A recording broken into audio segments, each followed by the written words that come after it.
starting, and it says we're live. So I assume Hello, we are live. Hello, Nathan. It's been a long time. Been a really long time. It has been almost a week. Or has it been? Oh, I mean, since you mean since we did a video? Yeah. It's been 3 months, dude.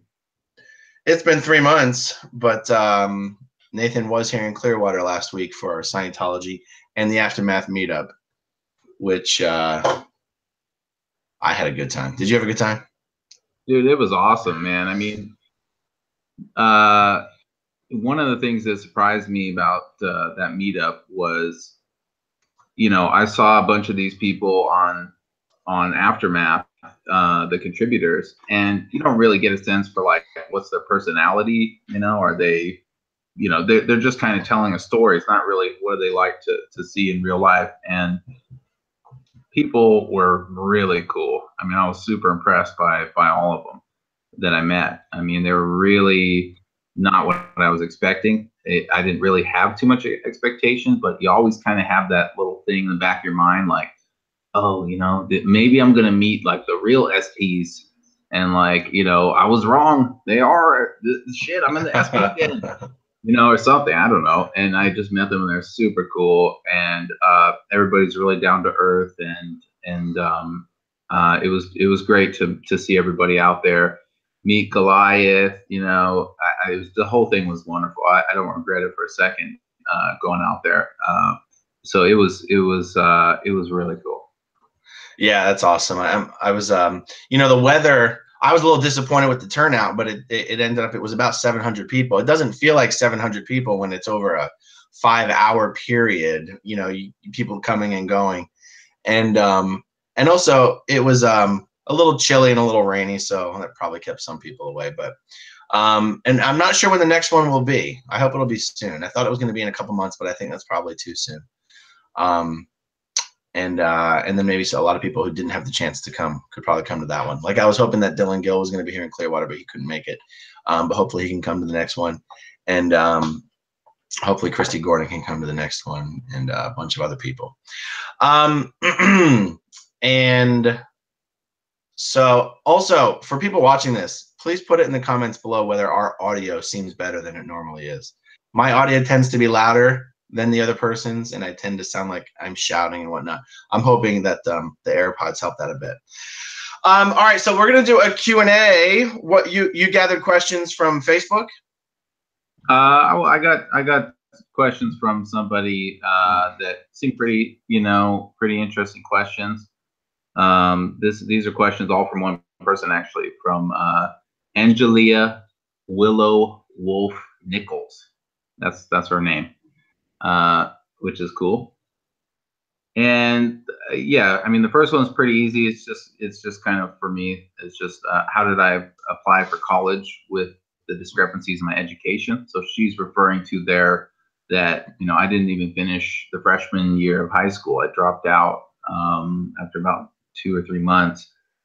So I mean, this is pretty straightforward. I basically just ended up getting a GED, and then I tested in pretty high somehow. I had a good school before high school. I was in a non-Scientology school where I really flourished, and I had an amazing teacher named Frank Unitowski in Florida, and he really, you know, cared about me learning and me as an individual, and I just really did well. So luckily I was able to keep some of that with me somehow. So that's pretty straightforward. So for some of the viewers who may not have seen the rest of our interviews, and may not have, like, if they've only seen your episode on Scientology and the Aftermath, they know about you being at the Mace Kingsley Ranch, but they may not know some of your other backstory. Like people watching may not know why you dropped out of high school. So like, right. What was the deal there? So after the ranch the second time, which was 3 years. After that, I got home, and basically, Oh, I'm sorry. The question was, why did I drop out of high school? That's actually in 1996, which is kind of leading up to me being sent back to the ranch the second time. I was skipping ahead. I don't know why. So at that time in my life, I was being, I was still living with my mother. I was 14 at this time. I moved into high school, which was moving me away from this great teacher. And now all of my classes were split up among different teachers. And basically, I just wasn't able to connect with those teachers. I wasn't doing well in school. My mother was really pushing the Scientology on me, and my school life was falling behind. And I just, I actually asked my mother for emancipation when I was 14. And of course, she said no. Legal emancipation in the U.S. is when basically you're a kid and then the courts grant you sort of permission to be an adult under some strange circumstances. Maybe that can happen.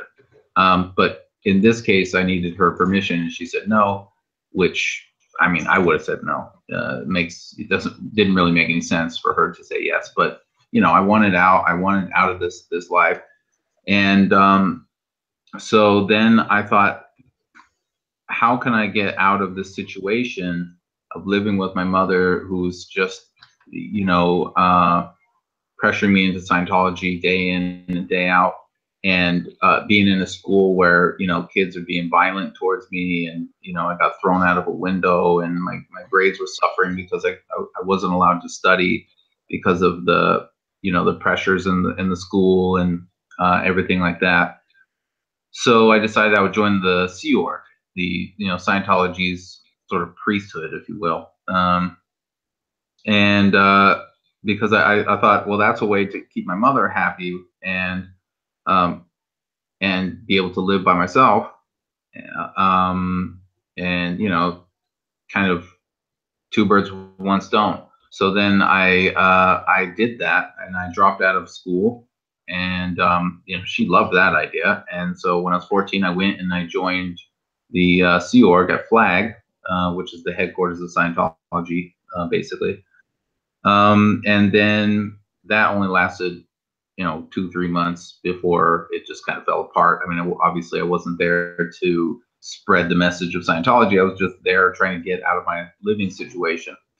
And then I was back with my mother, and then within a few months, she sent me to the second ranch. So that's actually how I ended up there.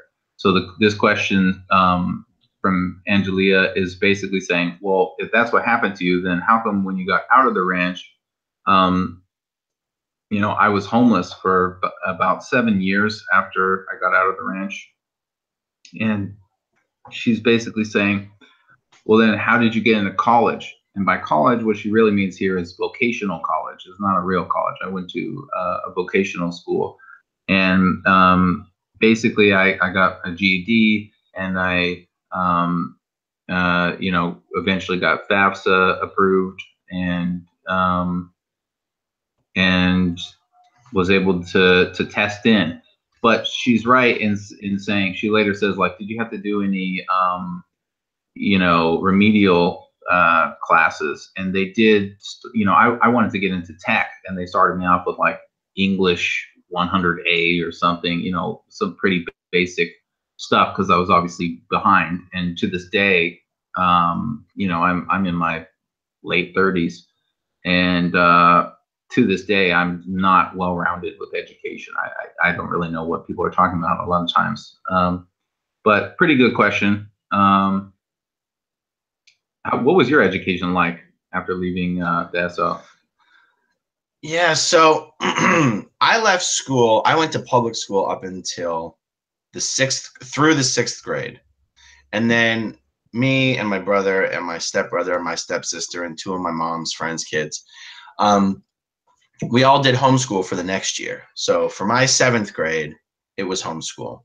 And then all of us, so like everyone I just said, me, my brother, my stepbrother, my stepsister, my mom, my stepdad, my mom's friend, her friend's husband, and their 2 kids all joined staff at the Philadelphia org. So how many people is that?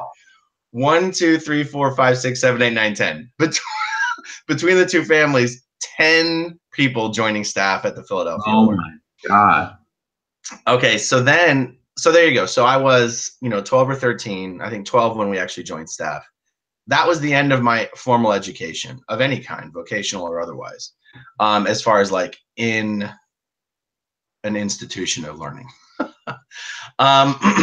So then we joined staff, went to Flag here in Clearwater for like 3 years full-time studying Scientology stuff. Finished that, went back to Philadelphia, was on staff for like 3 years, left staff. Anyway, the long story short, I never went back to any formal education. I never got a GED. I never got a diploma. I never went to a vocational school of any kind. I did, however, do kind of on-the-job training stuff. Like, I feel like I need to give some more context to this. In Scientology, in the world of Scientology, there is a system of management that even Scientologists who are public professionals like dentists and chiropractors and some small business owners do ascribe to. So even if the world at large doesn't give a damn about Scientology's management system, the world of Scientology does. And my time on staff and in the Sea Org, I did have a lot of training in that management system. So that is why after leaving the Sea Org, I was able to get very easily jobs at Scientology-owned businesses, even well-paying jobs at Scientology-owned businesses, because they valued people who had that training. Right, and they don't care if you have college level English or college level math or any. They just care. Oh, do you know the tech? Or can you do the organizational stuff? Are you a hard worker? That kind of stuff. Sure, mathematics rarely comes into play in average business scenarios unless you're the bookkeeper. And I mean, I'm talking about advanced math. Keep in mind, I did go to school through the 7th grade. You learn your basics early. And then what else was I going to say there? Oh yeah, Scientologists, in my opinion, unless you're talking about some of the kids who grew up in the cadet org and never ended up doing a lot of actual studying, tend to be quite literate just due to the fact that they spend so much time in a dictionary. Like one thing in Scientology's study principles is that you're not ever supposed to go by a word that you don't understand, and Scientologists take that extremely seriously. So you do spend a lot of time clearing up the definitions of words. And that's my answer when people go, well, you sound intelligent, you sound literate, you sound like someone who would have graduated college. I'm like, okay, I did spend years and years and years and years studying and using a dictionary. Even if you say Scientology is all bullshit, there's still some carryover benefits to doing that instead of hanging out at the mall all day or watching movies or whatever. Okay, so, and in the real business world, once you get your foot in the door, people are interested in what you can do, not what your resume looks like. People don't verify usually if you really did get a GED or really did go to high school.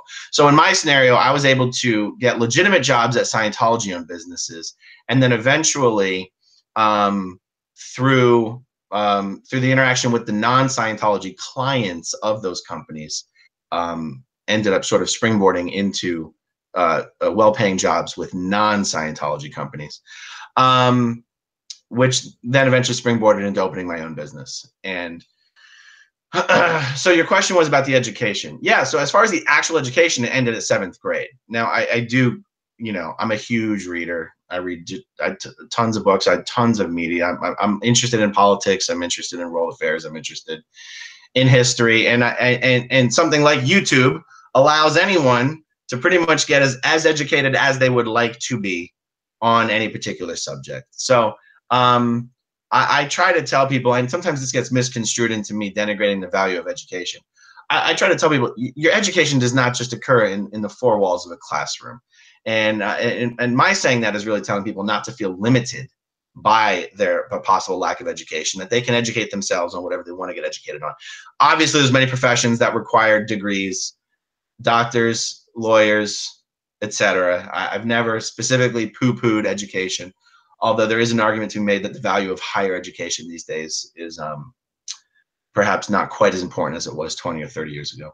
But I don't have any particular horse in that race. I'm not trying to make any major points there. I will go a little bit further than you, I think, and say, well, I mean, I work in the technical world now, and I personally, I think we talked about this a little bit before, but I generally prefer people who weren't college educated when I look for technical candidates, because if you find somebody, in my experience, that can do the same thing as a college educated person can, but didn't have that college education, it tends to be that they think outside the box and their troubleshooting abilities are generally higher. Then that's in my little world. Obviously, I wouldn't be going to a doctor who who didn't go to college, knowingly anyway. But another thing you're right about is, including temp jobs and stuff like that, I've had probably 40 to 50 jobs in my life, and none of them have ever asked for my GED or any sort of evidence that I ever went to school at all, ever. I mean, I could have just written anything down and they would have believed me. I mean, obviously they wouldn't think I, went to, Columbia or something, because I'm not using big words and talking about advanced, HR tactics, but you know what I mean? Normal jobs, normal college. You're right. Nobody really checks. But I think it depends on what industry you're in as well. Yeah. So when you say tech, be a little more specific on what you mean.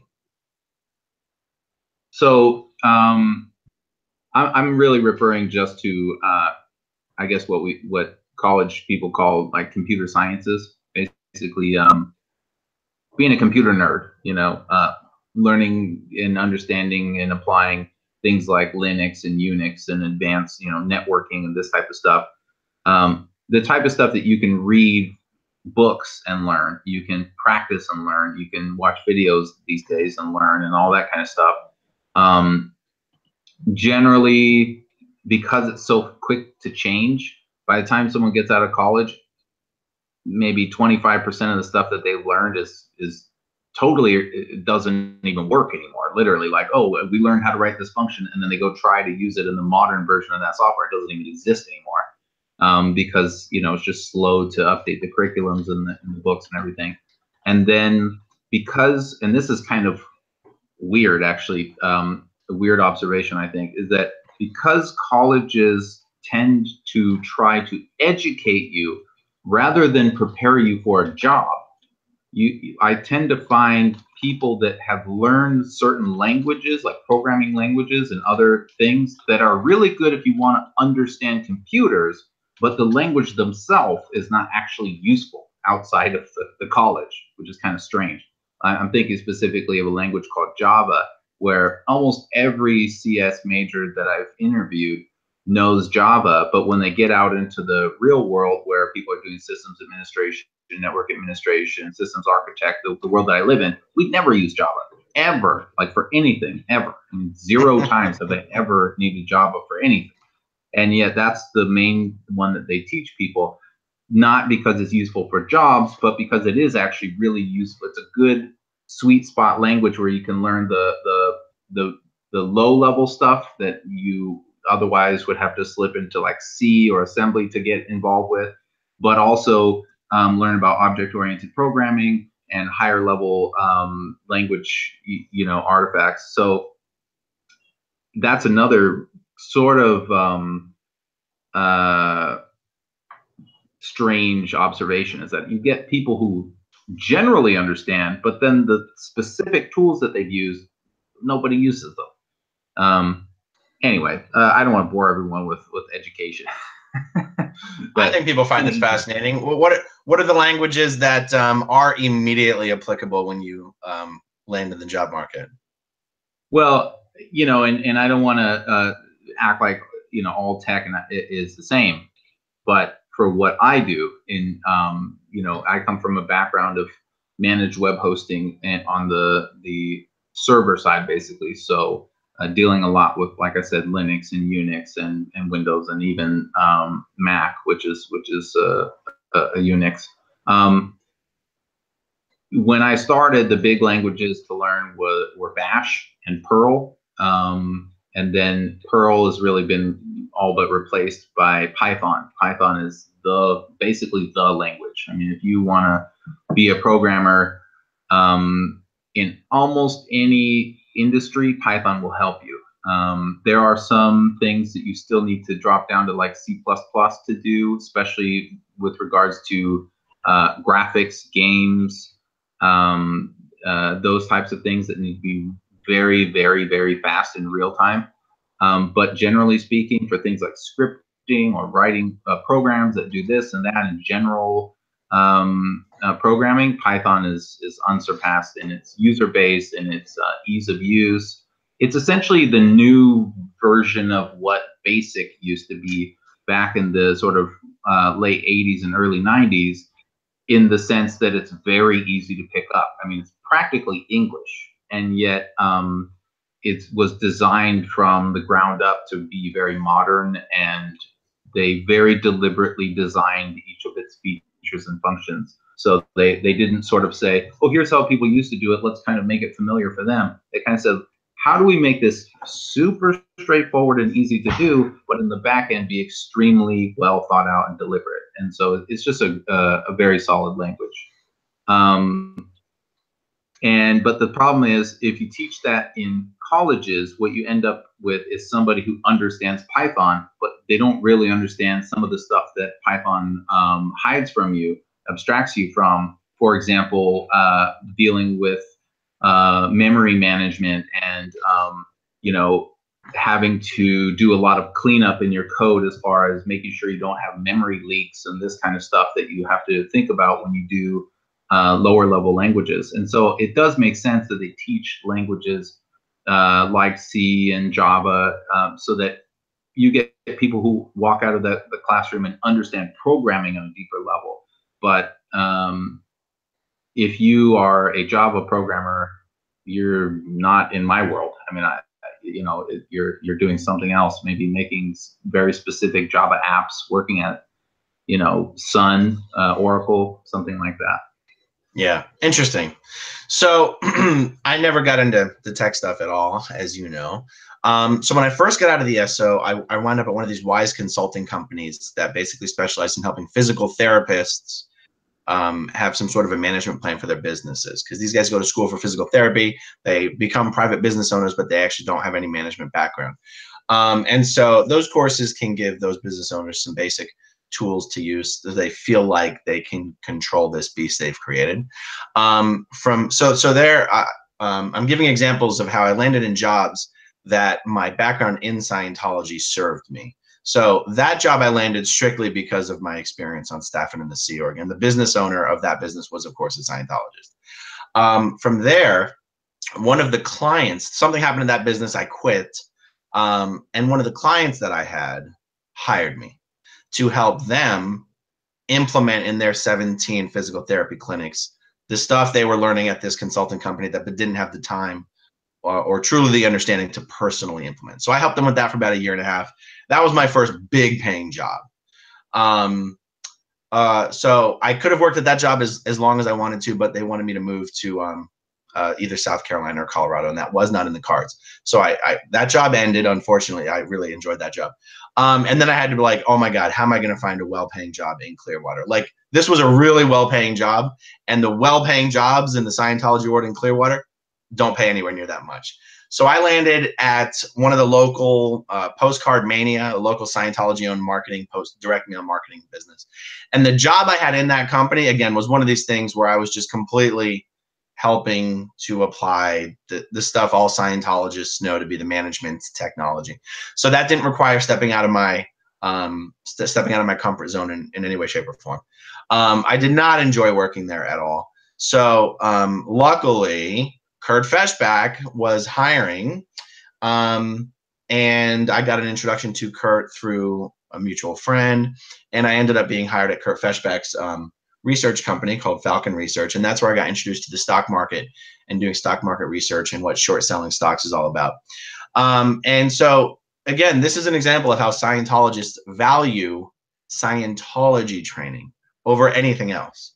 So you have Kurt, who's a famous had been a famous hedge fund manager, managed a $1 billion short only hedge fund in the 80s and 90s, who's hiring me to help him with his research business. I don't even know how the fucking stock market works. I don't know what drives valuations. I don't know anything about stocks, options. I don't know the difference between stocks and bonds. I don't know shit. But he knew I could learn, and he knew I was up for the task. And so now I was there for 5 years, and I learned, I can never say I learned everything I could hope to learn. I learned everything I needed to learn. Like everything Kurt knew about this, he basically taught to me over 5 years. I'm sure if he was watching this, he'd be like, oh, you don't know the half of it. I don't care. Everything I needed to learn to perform well in that industry, I learned in the 5 years I worked for Kurt. Then when I was getting declared, Kurt's a VIP in Scientology. So they gave him the heads up before I even knew anything was going on. And so that he could lay me off well in advance of being declared, so that I did not have a claim against him for religious discrimination. So when he laid me off, I was like, I have no idea what I'm going to do.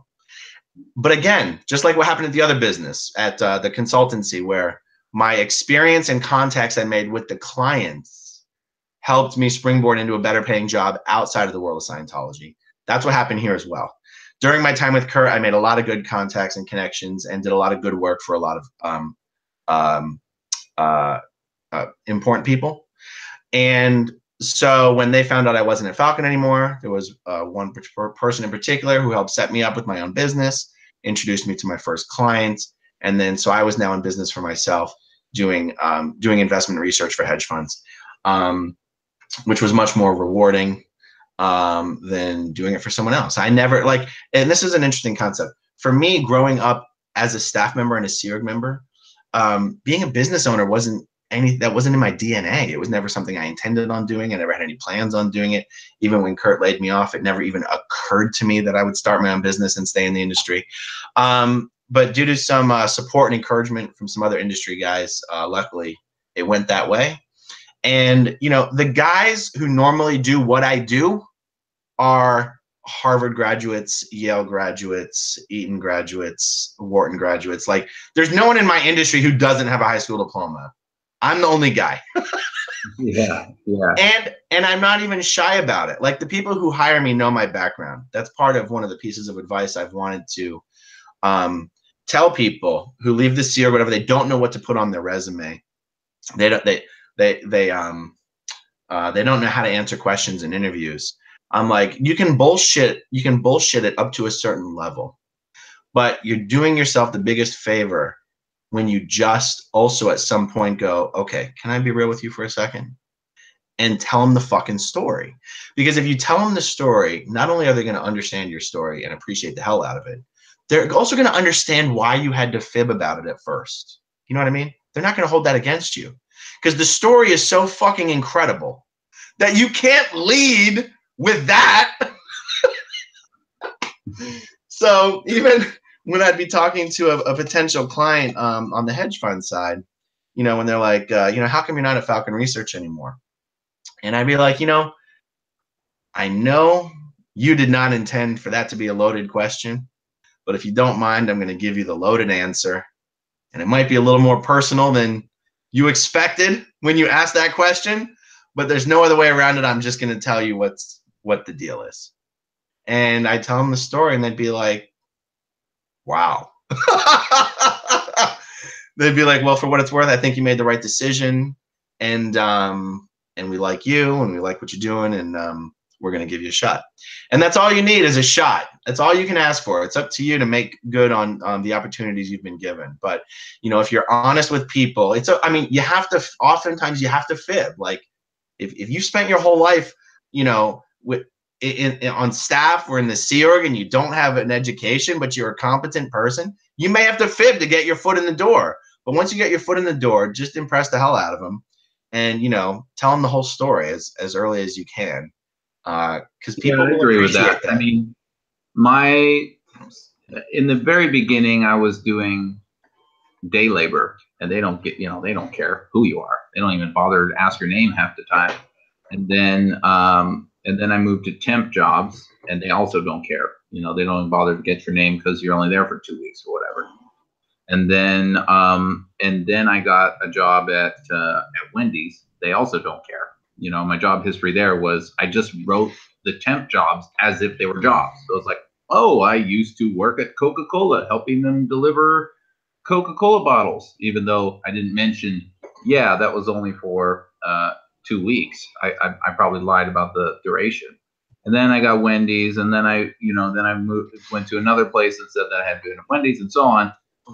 But by the time I actually was going for a real job, I kind of had to explain why was I was homeless for 7 years. Why was I 20 something applying for basically my first job? So I didn't lead with, well, I was homeless. I just said I was traveling a lot. I was traveling, and luckily for me, the tech industry, maybe it's different now, but certainly then they don't care. They do not care. They say, okay, let's have you take this test. Can you do this? Can you do that? They get in your mind. How do you think about technology and this and this? And they drill down on all these details. And if you know the answers and you can do those things and you don't seem like you're some kind of psychopath, you're hired. They'll give you a chance. It's just they're that desperate for work, for workers. And then I was able to slowly start to not lie about my past, but just not bother putting on the resume. If I'm applying I don't need to say I work at Wendy's. They don't care. So then I was able to just put tech stuff. And so now my resume is pretty formidable, I think, in the tech world.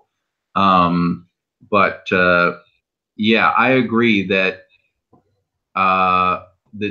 as much of the truth as you can get out there, maybe not initially, but soon thereafter, I think it actually strengthens the bond, because everybody that I've worked for since I can remember, I told them basically my history. And this, now I'm friends with a lot of these people. One of my good friends is the owner of a company who was one of my very first tech companies that I worked at, and I consider us pretty close. And he knows everything about me. And I think that's just, people can respect the genuine experience of you saying, look, here's who I am, and I'd love to work for you, rather than just the sort of stuffy, I know this and I know that, and are you asking me personal questions? Oh, that's awkward. You just say, hey, this is who I am. I'm a real person. I'm not perfect, but I'm here to work. I'm here to get stuff done, etc. So I agree with that completely. Yeah. It's funny. I remember sometimes the question will be asked, by a potential client, what's your background? And I just answer the question by starting with, so my first involvement in the stock market was back in, and I start the answer from when I started working for Kurt. And I guess people are too polite to say, that's not what I meant, but okay. Yeah, I know what you mean. I give them a complete enough answer, and I talk for long enough that they feel that I'm hoping they forgot the fact that I started the answer from when I was like 25. Yeah. I pulled that one before a few times. Like, I right after I got out of school, I did this and this and this. I don't bother to explain anything else, because frankly, it's just too long of a conversation. Right. Anyway, let's move on to the next one. So Angelia also said, talking about me here, how are you able to process all the negative emotions and the anger, not only towards your mom, but family as well? And then she goes on to tell a personal story of hers, which I won't recount. And then basically says, her emotions still pop up sometimes and feels like it's fresh. And then wants to know if it's that way for me, or, how do I work through that? So unfortunately, my answer to this, again, the question is like, how do I process all these negative emotions and anger and etc. Unfortunately, my answer for this is not what I wish that it was. When I look back on my life, I wish that the way that I processed the emotions was healthy and something I could recommend to people. But honestly, the way that I processed the emotions was I was through escapism. I drank and I did drugs and I partied and I tried to stay away from anything that reminded me of Scientology or family or my mother or Florida or LA or anything that was I don't know if they call it triggering now, but you know, anything that was my old life. I just threw it all away and was kind of, I don't want to say dead inside. I was kind of empty inside, and life had no meaning anymore, and there was no purpose for me. And so I just I didn't internalize it necessarily. I kind of got a lot of that negative energy out, and that's where you see you know, if anybody's seen the Scientology attack videos on me talking about how I'm this crazy criminal and whatever, and that's why they sent me to the ranch that was before I was a criminal. The criminal stuff that they're talking about that I've been, you know, that I got arrested for was during this period of time. This is how I process the negative emotions. I did drugs. I got arrested. I was homeless. I was on the streets. I was in. I wasn't. You know, the thing is, I wasn't in emotional pain. Um, when I was traveling by myself, I was in emotional pain. But if you were to see me walking down the street with some other street kids, you wouldn't think that that kid is in emotional pain. I was in what I call like spiritual pain, like myself or whatever is, you know, uh, whatever is deeper than what we think of as emotional pain. That's what I was in. I was in a, you know, to the bones, numbing, vibrational pain, and I I was in that state for many years, like I said, and eventually a lot of that had simmered down to the point where you know, the wounds weren't as raw as they once were, and that took about, like I said, about 7 years before I was really could actually start to focus on trying to do something with my life rather than be this obelisk of blackness, basically. Um, and you know, I've never considered myself very reactionary, other than when I was a kid. I think a lot of people are reactionary, but with this, I wasn't very reactionary, in that I didn't think that because I'm upset, I therefore need to do something. Like, I'm mad, so I need to do that, or I'm upset, and so I'm going to get back at people or whatever. I never felt like I needed to get back at my family or um, to react to what had happened to me. And I think that that kept the pain with me, but I had to find a way to dispel it. Otherwise, you know, you just die with that much pain. Uh, and I overdosed a few times. I literally, you know, people have seen me essentially die, and you know, I've been resuscitated. I had there was a girl who was breathing for me for what she described as 10 minutes while she was waiting for the ambulance. And you know, I one of the ways that I was able to get through it is that I somehow didn't die.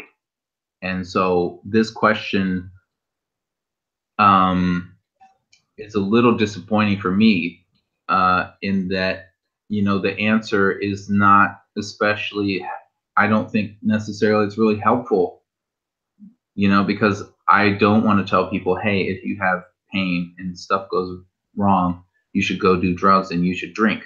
Because while I was in that world, I had friends that were dying. I had one of my good friends died literally right next to me on a couch. We were leg to leg, and he just keeled over and died. So it's not even close to any guarantee that this will work. I just happen to be someone that somehow didn't die, and I'm still here. And so I can't recommend it. And unfortunately, because this is what I did, I don't really know what the right way would have been. And because I've been so mentally allergic to counseling and psychiatry, psychology for most of my life, due to the beliefs of Scientology that I was, pretty heavily indoctrinated with from an early time. That wasn't an option for me, and even to this day, I'm kind of getting up there in age, compared to how I think of myself, at least, and now I still kind of feel like, yeah, I don't think that's really for me. And so I don't have any real normal way out for these emotions. And so uh, it continues to be somewhat of a problem. But the amount of pain that I feel now, while constant, is nothing compared to my previous years. And so I kind of just treat it like, that sore knee that just is always sore, and there's probably no way to really fix it. And so it's like, do you fixate on the sore knee all the time, or do you just have a sore knee and try to forget about it? And that's really what I do. So I know that's probably not the best answer, but that's the truth. Amazing. So since the question was basically how do you process the painful emotion, with the implication being that you've come through it, and even though you don't think your answer or your example is particularly helpful because of how damaging that time period was, what about the part of and we've covered this before, but I'm sure a lot of people watching haven't seen our other 7 hours of of chatting. What about what was it that took you from that very destructive way of dealing with the pain to, like, for the purpose of the example, if we just short circuited that part, what is it that allowed you to go from that very damaging time to dealing with it? Like, and dealing with it is relative, but you know what I mean? Changing that course to start to actually deal with it to the point where it's improved to where it is today. I'd say that the biggest change for me mentally, there's kind of two things. There's the circumstances that I was in, which is, life. And then there's kind of the way that I think about things. And both of those things were kind of changing. But, my life circumstances, basically, I slowed down on the drugs and alcohol. And I just had a high sense of self-awareness in the things that I was doing and who I was as a, mentally. And I could sense my own mental deterioration to the point where I was very animalistic at times, and very very low, very degraded, as Scientologists would call it. I was very down there, and that was pushing me to start very slowly. Obviously, I'm talking about years here. Slowly start to change my situation. And then, kind of while that was happening, I also had another thing happening, which was that time was passing between myself and my mother's last words to me, and I just had a very long time to think.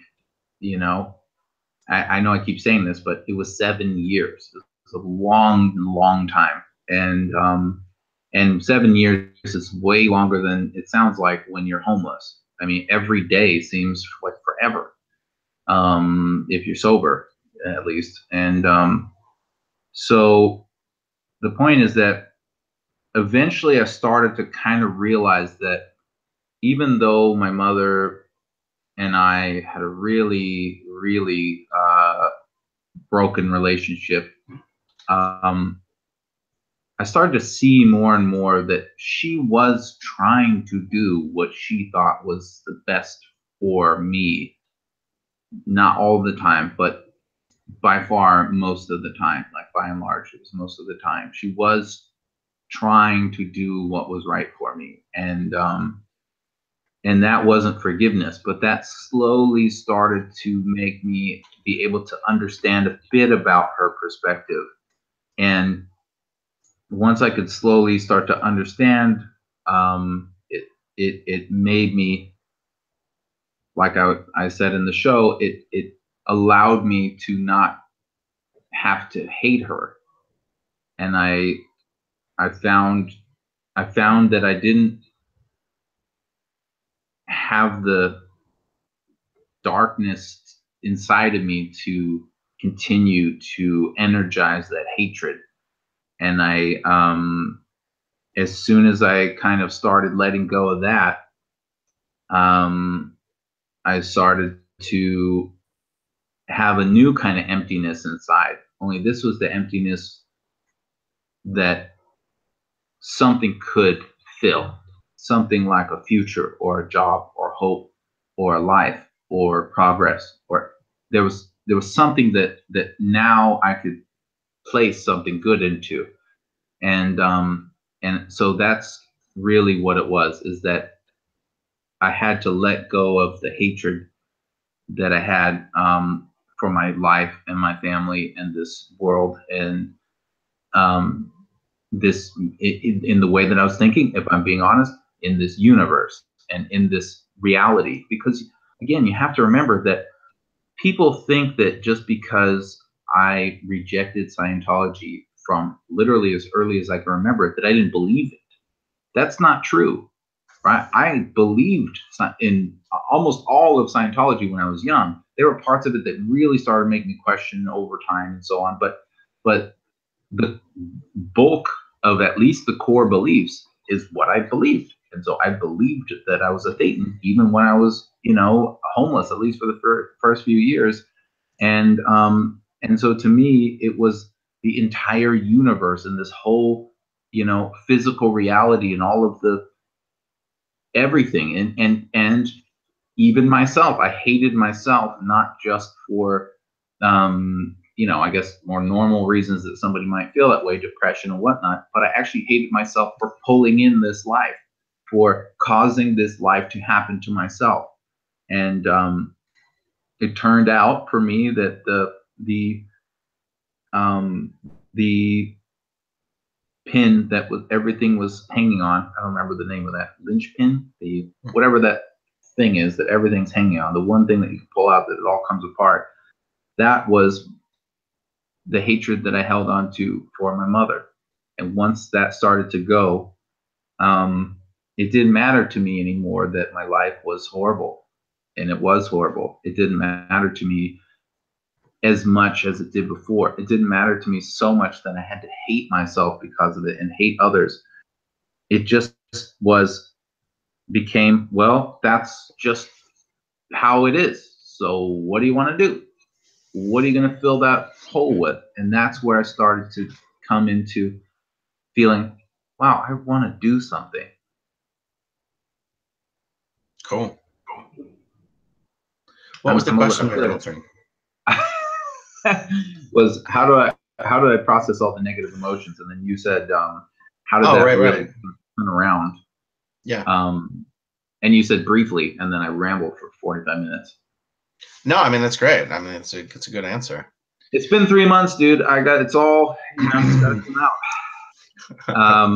All right, let's move on to the next one, which is, she's saying, from the outside looking in, it seems like Scientology tries to kind of numb out emotions entirely instead of wanting people to sort of be normal.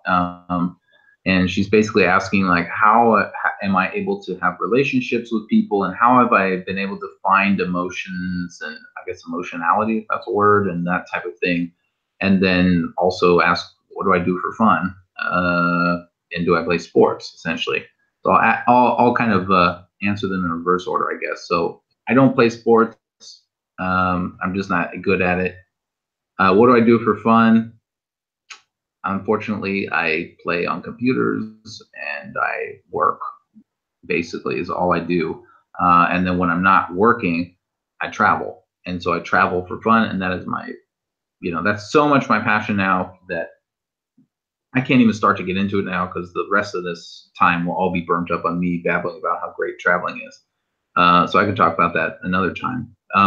When it comes to numbing out emotions in Scientology, I can see definitely why it seems that way. So let me just talk about how I am able to have relationships, and then we'll talk about that because I think that's an interesting subject too. My relationships, obviously, as you can imagine, have suffered greatly. My ability to be close to people, especially women, especially girlfriends and stuff like that, any kind of intimate or close relationship early on was really difficult. And you name it. I've had girls complain to me, obviously, if they know me, that they'll say stuff like, "I'm not your mother." This you can imagine how that feels to be on my end, to realize that this person thinks I'm treating them like the mother that I hated when I was young. And so that it's been really difficult. And to be honest with you, it's something that at this stage of my life, I feel like it's never fully going to be repaired. Not just the girlfriend thing, but just with people in general. I'm not a, Chuck Willery, nice to meet you. Oh, hey, buddy. I don't have that sort of vibe of like really being a socially normal guy that loves looking everybody in the eye and solid handshake and, just a regular square dude. I'm just really a little bit awkward and difficult to connect emotionally. I tend to hide behind wit, sarcasm, jokes, or even more often, if I'm, let's say, wandering around in the streets of America and I meet somebody and whatever, I'll kind of do the thing that Scientologists do, where I'll kind of be acting in his reality, like, oh yeah, oh totally, dude, oh right on, kind of, I don't know what really that's called, but kind of assuming the valence of somebody that makes sense to that person. In other words, I'm just gone. They're just talking to this image. So it has been difficult. I have very few close friends that I talk to regularly. Even my best friends, I'll go 5 years without saying one word to them, like nothing. And then I'll just talk to them one day and we'll pick up from there. So in some senses, I don't want this to sound super depressing because it's kind of just how I am. I'm used to it. But in some senses, I can see objectively that I'm quite broken when it comes to relationships. What I try to do to have close relationships be successful is I try to be as genuine as possible, and I try to be as honest as possible. I think that's my strongest virtue when it comes to relationships, is that you're not going to meet anyone that knows me that's like, oh, that guy's not honest. He's always lying and everything he says is a bunch of BS. I have made significant efforts in my life to pull back the level of straightforward conversation that I have with people because it's so problematic in some situations. Anyway, rambling again. So Scientology numbing out emotions, to me, I can definitely see how, if you're not in Scientology, it may seem like Scientology is going out of its way to sort of stamp out emotions.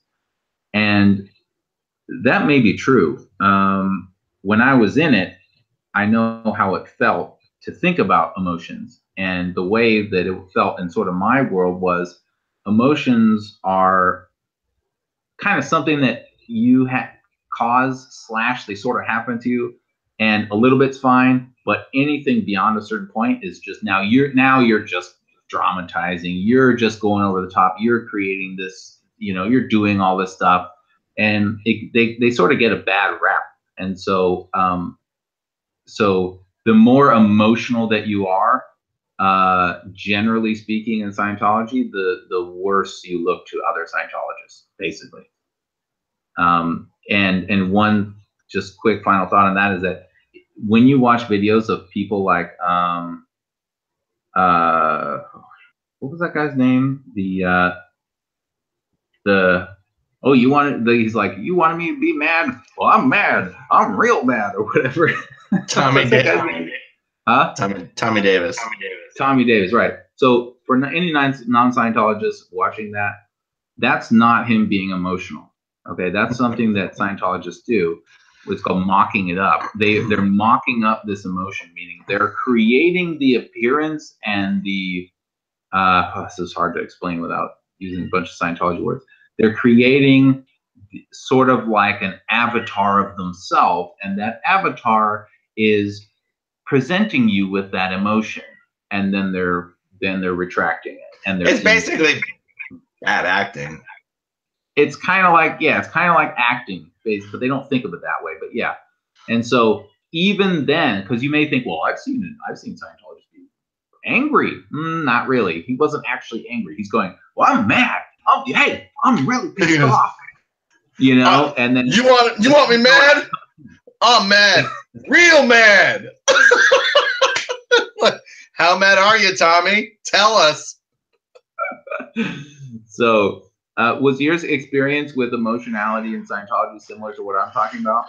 Well, see, this is interesting because if someone were to say Scientology erases your emotions, my first response is no. But then when I think about it, I'm like, okay, well, let's examine this. Scientology has its emotional chart. It's called the tone scale. Tone just means emotion. And there's like 100 different emotions or tones on this chart. And where I can definitely see that it's not wrong, this concept, Scientology stamps out emotion, is not wrong. It just doesn't feel nuanced enough. But the way I would explain it, and I'm explaining it, but I'm also saying, yes, this is my experience, is that they say, 2.0 on the tone chart, on the tone scale or the emotional chart. Below 2.0 are supposed to be emotions that are only caused by your reactive mind and your engrams. And above 2.0 are supposed to be emotions that are more native to you as a thetan. And this is one of the things that Scientologists do, is they read something LRH says, this is supposed to be good and this is supposed to be bad, or a clear behaves this way and an aberrated person behaves this way. And then regardless of whether Scientology says this person is clear or not, or has a reactive mind or not, everybody works really, really, really, really hard to behave exactly the way L. Ron Hubbard said a clear should behave. And right. And so, emotions like apathy, hostility, anger, these are, what are some other, fear. Apathy. These are all emotions below 2.0 on Scientology's tone scale. And therefore, it's not that Scientologists will never exhibit those emotions. It's that there's sort of a constant peer pressure not to, because there's an agreement that those emotions only come from the engrams in your reactive mind, and therefore you should do everything you can not to succumb to the powers of the reactive mind, which is also ironic because he says it's subconscious. You cannot, even in the Scientology way of thinking about the world, consciously choose not to dramatize an engram. And yet, see, this is one of those things you look back at and you're like, that didn't make any sense. And yet everyone's constantly trying not to exhibit these emotional tones below 2.0. But LRH says this isn't supposed to be something you can control. So even that's kind of totally bullshit. So Scientologists, the one exception is Scientologists don't mind getting actually angry, like in a justifiable way.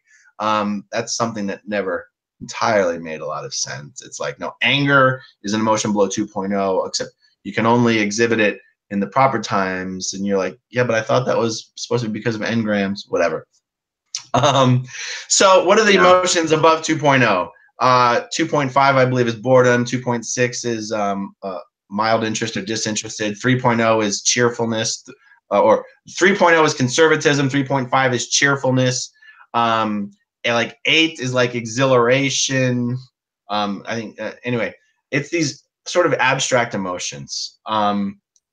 just basically being cheerful and happy is considered good, and being depressed and sad. See, anger is a little different thing. People are allowed to be angry, but being depressed and sad and apathetic and melancholy, that is always frowned upon. That is never, that is dramatizing. That is, and that's the word that I've always heard most used in Scientology. Stop dramatizing. Dramatizing means being an emotional leech. Stop being such a downer. And yeah, so in that sense, you can say Scientology works to stamp out emotion.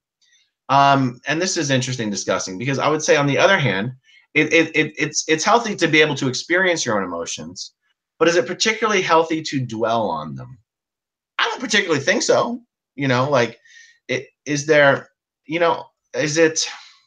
Well, I'm kind of a split mind here. I have felt exactly how you're describing for most of my life, but there is something, and I do still feel that way with a lot of emotions. Like, if I get angry, I really try to stop being angry. It doesn't seem to help anything, but there is a particular emotion that has brought this whole thing into question for me, which is grief. That's because I think it's pretty well established, and any brainiac, you know, psych major type can correct me if I'm wrong here, but I believe that grieving is actually extremely healthy for situations where you lost a loved one or something. I think you end up being way more screwed up if you don't get a proper grieving process. And so that's something that always didn't sit well with me, is kind of like this sort of, you know, okay, all right, let's move past that. You know, that happened. Let's move past it. Let's get you back on the bridge, back on Scientology, you know, services. Yeah, that horrible thing happened to you.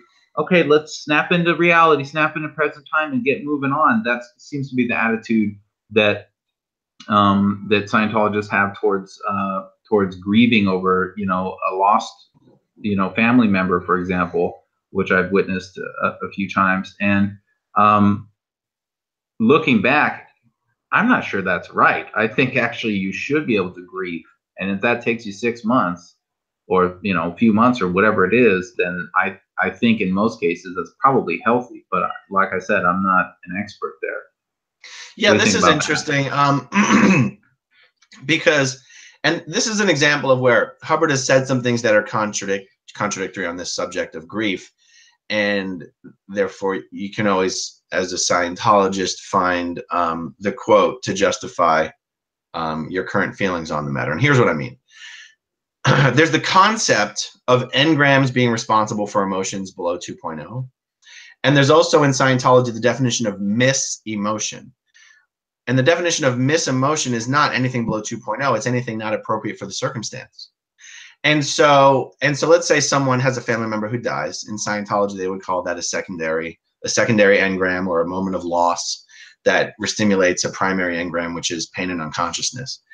And so in Dianetic theory, it would be that your grief is coming from the restimulation of an earlier engram. But what about the concept of misemotion, where there should be circumstances where grief is the appropriate emotion? So is grief the appropriate emotion to loss, or is grief the result of restimulation of an engram? Which one is it? Because I've actually cannot recall, just as I sit here, I might change my mind later.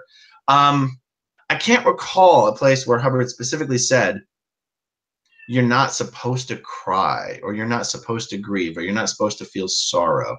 But again, it goes to, like, but if you were to start this conversation with a Scientologist right now, they would say, oh no, there's nothing. And you would say, Scientology gets rid of all your emotions. They would say, no, we want to free up your emotions so that you can exhibit the appropriate emotion at any given time, and not be stuck in earlier emotions or chronic emotions or things like that. And they would say to you, no, grief is totally appropriate at the right time. But if you're crying all the time, that's obviously not appropriate. Do you see what I'm saying? So it's like, is grief appropriate at certain times, or is it only the result of restimulated engrams? Which one is it? And there is no doubt that the way day-to-day Scientologists treat this in normal life is that, grief is not something that should be encouraged.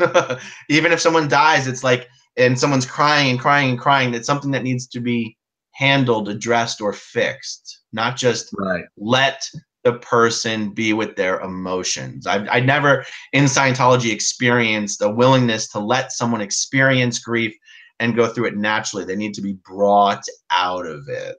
So correct. Yeah, exactly right. And that's what makes me question that. So let's see. The next one is deeper, and she talking about Angelia Willow Wolf Nichols here. She says basically that she wants to know kind of how I feel about spirituality, and she's talking about her own, and she's a Southern Baptist is how she was raised, and actually I've gotten this question from quite a few people, which is kind of, what do I believe now? Have I found God? Have I found Jesus? Am I, spiritual? What am I all about now? And then she says, basically says that, she says, out of all the stars and all the galaxies, we are, who are we to be so arrogant to think Earth is the only planet with intelligent life? Have you found your truth? Has that been a difficult journey? And have I found any like-minded people I can relate to? And the answer to all that is, for a very long time in my life, I was, I guess you would say, basically a Scientologist in the sense that, hang on a second, sorry.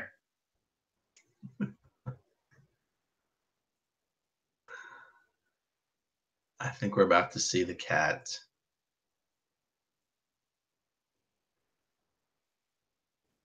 No, sorry, the cat was yelling over there. What was I saying? Sorry. Religion. So, yeah, so kind of by default, I was a Scientologist for most of my life. That's how I was raised, and that's just the beliefs that I had. It took me a while to sort of even find Christianity, which was me literally just happened to have a neighbor kid who was a Christian, and I just asked him a bunch of questions like, "What do you mean, burning bush? What's that all about?" And what do you mean he died for sins past, present, future? It was as mysterious to me as I imagine Scientology was to him. What are you talking about? Thetans. And so that was my first exposure to it. And honestly, my first impression was it's just ridiculous. I mean, it's just a total, it's like quackland. Like, what are these people even talking about? And that was when I was a teenager. And then when I was homeless, approximately ages 17 to 24, I was not, I wasn't praying. I wasn't believing that there was a God. I thought very much in the sense, in the same way that Scientologists think. I was myself, and whatever, Statins and all that stuff. And then I got involved with tech and working in sort of the more normal, world and life, and continued to feel like all religions were wrong, and that Scientology was at least partially right. And then basically time went on, and then I felt more that Scientology didn't seem to make a whole lot of sense, but some of its fundamentals seemed workable and right. And basically, the longer that I spent, away from Scientology, the less of it made sense, actually. And there's still parts of it that make fragments of sense, right? Like, for example, if I look at the 8 dynamics of existence, I think it makes sense in the way that it's like, okay, you can categorize reality, and you can departmentalize those into a scope of small to large. That kind of makes sense. But everything that sort of comes from that doesn't really make sense, and it doesn't seem super useful. You know, these types of things that are still lingering, but they're not. I don't like believe in like I don't believe that there's an implant station on Mars. Right? I don't think that that's true. Anyway, so I got involved with a lot of thinking about atheism and learning a lot of different views. Listening to Sam Harris, as we've talked about several times, and others, Christopher Hitchens, and thinking about how they view things, because I thought at that point, I guess I'm an atheist, because like I don't think that there's this God that looks like Santa Claus, except he's wearing white instead of red, and he's got a beard, and he's up there getting all mad about what people are. That seems silly. And so I just kind of said, I guess I'm an atheist. And in the last, I'd say, 2 years, I've kind of accepted in myself that I'm not an atheist in the way that I think most people think of atheists. And so, in other words, I find it very difficult to believe that the reality that we are in now is only caused by some unexplainable spontaneous creation of life followed by evolution, and here we are. And what I mean by that is that I think evolution is absolutely correct. I think that's true. It's as provable as anything else. I mean, there it is. And I think that certainly life did appear, and we did evolve, and here we are. But the mechanism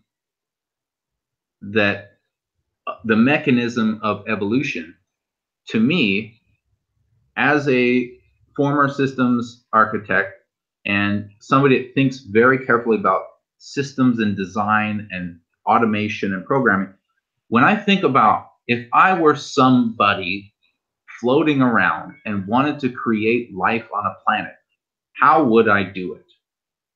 And the best answer I can possibly think of would be to design something like evolution, where you can throw down some cells and that's it, done. They will adapt and evolve and take over the entire planet. Now, I have no idea why anybody would do that. I don't say that therefore means X, Y, and Z. But in the last couple of years, I've become more comfortable with the idea that I have certain things that I think are true, even though I don't have evidence for them.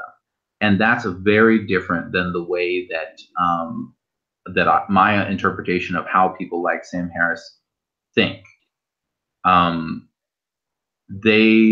Atheists seem to be saying you don't have to believe something with insufficient evidence. And my kind of counter to that is sort of, yeah, but I do. Yeah, there are some things that I kind of believe that without sufficient evidence, like, for example, that there's more than just this physical reality. I feel like there's something more. I don't know what that is. I'm pretty sure it's not God in the literal sense that people interpret him or whatever, based on books that were found. I think the chances of that are basically nothing at all. But I've gotten a newfound appreciation for religion, in the sense that I think that there are some intrinsic truths, or at the very least valuable thought patterns about, hey, reality is not just we're all wandering around apes, and I really don't believe fully that we are. And so I'm very close to atheism on paper, but at the very core, I actually think there is something more. And I am just now recently becoming the guy who's like, I'm okay with the fact that that is a contradiction. On some level, I'm okay with that because you know what? That's how I feel, and I've tried to eliminate the last few strands of I don't know if it's hope or the last few strands of sort of supernaturally beliefs, and I can't find enough evidence to show me that they're not there, or that there's something else there in their place. And I just kind of am in this situation where I feel like there is some spirituality. When I look at a plant, I don't think that it's just nothing. It's just dirt that has squeezed itself into a shape and just magically reacts to stuff from evolution with no underlying purpose at all. I can't see that. It just seems unreasonable to think that life just magically happened with no explanation, right? The Big Bang. Well, what was before the Big Bang? Nothing. And then they say, oh, actually, it was a bunch of Big Bangs and this huge web of Big Bangs. You're like, well, that doesn't explain anything. Even if that's true, what happened before that? And then they say, well, time, it sort of wraps around and this, and it's like, no, what happened before that? There's all like, why was there a Big Bang? Why wasn't it a big toilet flush or a big, whatever, like big implosion? There has to be some reason that something happened at all, and this is that can never be explained by science, I fear. And that leads me to a position where I feel like there probably is something else, and I am comfortable, and I feel that I'm not getting to that position out of a desperation or a desire for there to be something else necessarily. I just feel that it doesn't quite make sense, the story I'm hearing. Anyway, that was a long ramble. So in short, I'm not religious in the sense that I don't identify with a particular religion at all. Like if you say, hey, do you think so-and-so did this magical thing from such and such holy book? I was like, no, I don't think so. Probably not. But I am not a true atheist in the sense that I do think there is something out there. Right. So in Scientology, I'm still hearing feedback. Does it sound weird to you? No, I'll put mine on mute. Go ahead. Okay. It has been hard for me to completely divorce myself from the idea that there is a non-material creator of the material universe that we're living in. Growing up in Scientology, that creator was never a single god or a supreme being. It was thetans collectively. The spiritual Big Bang in Scientology is, in the beginning there was a decision, and the decision was to be. Yay, we're all here. And then once that happened, we created everything else.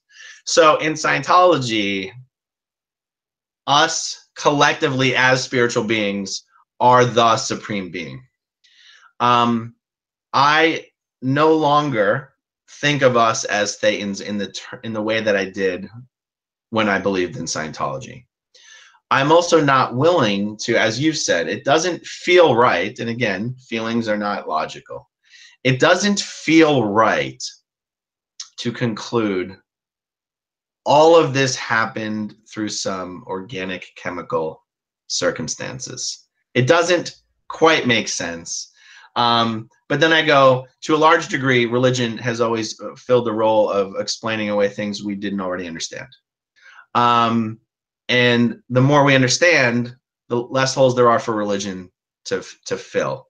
And yet there are astrophysicists who say, the more I learn about the universe and science, the more it shows to me that there is some supreme being, because this all just doesn't happen by accident. And I go, okay, I'm willing to, observe and acknowledge that certain conclusions are feelings. Certain conclusions are not based on fact. And like you said, that's kind of the essence of faith. Is it's called faith for a reason. It's not called science. It's called faith. And it's okay for people to conclude things that don't necessarily have to logically make sense, or to feel a certain way without being able to fully defend it with facts. And yet I'm just as inclined, if not more inclined, to believe that we're all living in a computer simulation. That's just as easy for me to believe as it is to believe there's some magical, powerful being who has created all of us and overlooks everything. And, you know, because even then there's so many things you have to explain away. Like, I won't even go down all the various roads we could go down. Because and mathematically speaking, the religions when you have as many religions as you do, and they all believe they are the ones who are right, and it is everyone else who is wrong, they mathematically kind of cancel each other out. I'm sorry, you can't all be right. You can't, you can't all think you have the truth and the other one doesn't, when all of your, and then all point to a book that you claim is the word of God, but was written by man. Like, I pretty much, and I go out of my way not to shit on people's religious beliefs, because I do not object to people's religious beliefs. I do not find it, I'm not insulted at all. I'm not one of these guys like, don't push your religion on me. Hey, if everyone has their own religion and is free to celebrate their religion, then no one's really pushing their religion on anyone.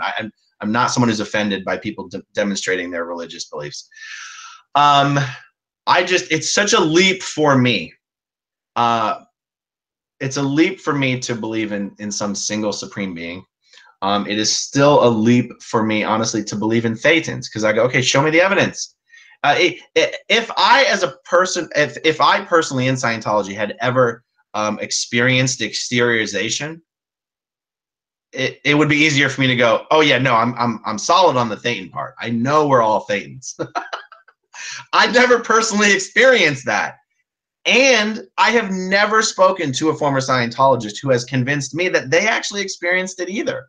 When former Scientologists talk to me about their experiences with exteriorization, they're never able to actually describe what happened in a way that even makes it seem like they're convinced it happened. It was like this sort of abstract, I sort of had a feeling here and I sort of had a vision of this. And I'm like, yeah, that sounds like bullshit. Yeah, and that small point kind of comes back to what we were talking about in one of the earlier videos, which is if you can go out of your body at will, then we don't have to talk about if this is true or that is true. Just go on television, right? Go out of your body, go into another room and describe what you see. The end. Debate is over, right? You don't have to have a Scientology TV anymore to try to, act as a advertising propaganda machine. You can just have one demonstration done. Science is over. We now are all following Scientology, but the thing is they can't, because apparently it's not true.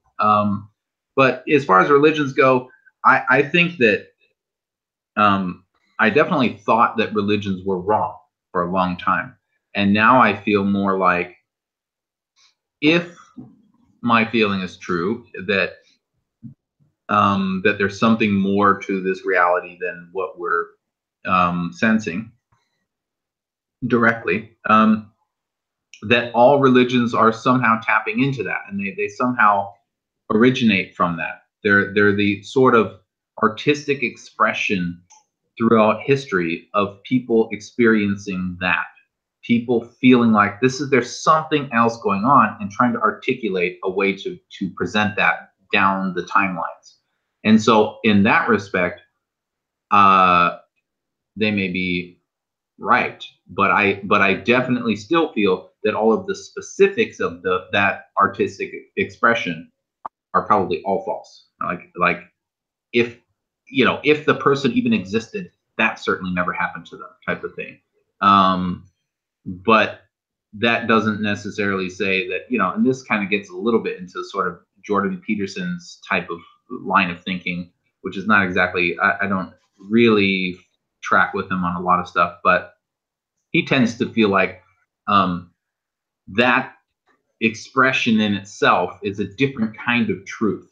Like, oh, it didn't factually happen on such and such date, but it is so inspired by and sort of creates its own version of truth and so on. I don't really subscribe to all that, but I think that it's a little bit more black and white than that. I think it's just you find yourself carving something into the side of a cave, and 10,000 years before you was exactly like it is now.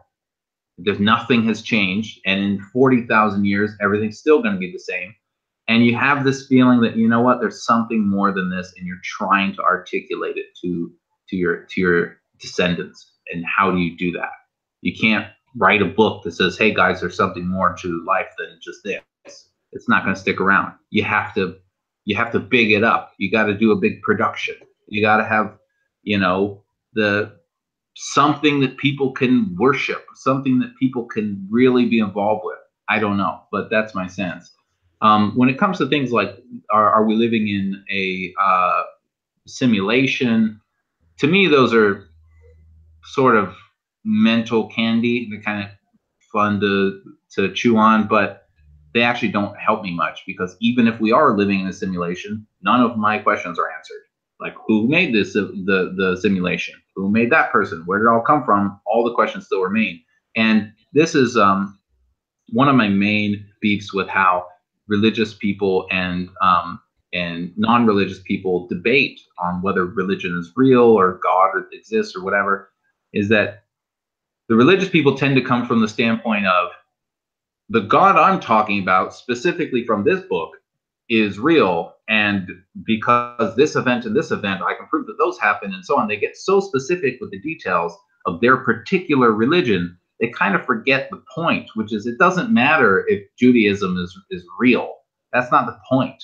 The point is, what is causing all of this existence? Is it just nothing? That's really the point. That's the real core of this question. And the scientific minded people who are very you know, like atheists and those types, they tend to come back with a lot of arguments like, well, we used to think that heaven was the sky, and then we go up there and we find out, oh no, that's just space. And, you know, like you were saying, religion kind of fills the holes of knowledge that we don't have until we discover those things, and it kind of reduces the platform that religion can stand on. And I agree with that completely. But there is a limit to what science can discover, because science is the observation of the physical reality. It's the observation of reality, maybe not even physical. It's the observation of this reality. And as soon as you have multiple dimensions, science becomes essentially useless if you try to cross that dimension. So in other words, if you are living in 2 dimensions, it doesn't matter how much research you do, you will never understand the 3rd dimension, ever. It's impossible. It's true. By definition. But let me jump in. I mean, I think one of the most interesting, or an interesting fact, is that as much as we know about science and the universe and sending rockets outside of the solar system, they still cannot figure out what animates life in a group of cells. And I think that, for me, is one of the, as you said, the linchpin issues. If science ever gets to the point where it can explain what animates life, okay, until it can explain that, there'll always be a place for religion.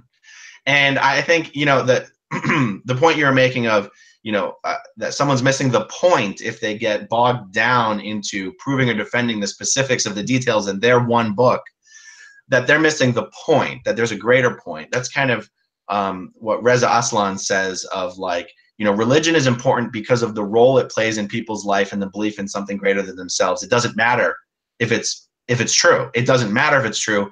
Whereas Sam Harris's point is more like, well, if we're addicted to a work of fiction, we should wean ourselves off of that addiction. And, you know, I like hearing those two guys debate with each other, but you also realize they're never going to come to a point of agreement. Because right. Rez is basically saying this fiction has a role in our lives, and Sam's saying, well, it shouldn't. And Rez is like, but it helps people. And he's like, oh, it's not help if it's based on a lie. You're like, okay, this is fun, but it's not going to get anywhere. But so for me, I go, what I find compelling about the spiritual angle is that they still can't prove what animates life. They cannot figure out what creates a thought. You know, they can say what part of your brain they think is responsible for this or that, or this is where your memories are stored, but even that is not entirely consistent. But when it comes down to the life, they cannot figure out what animates life. And until they do that, there will always be a place for religion. And I think that is kind of the bigger point, is like people are just trying to answer the question of where did we come from? Or, you know, what makes us us?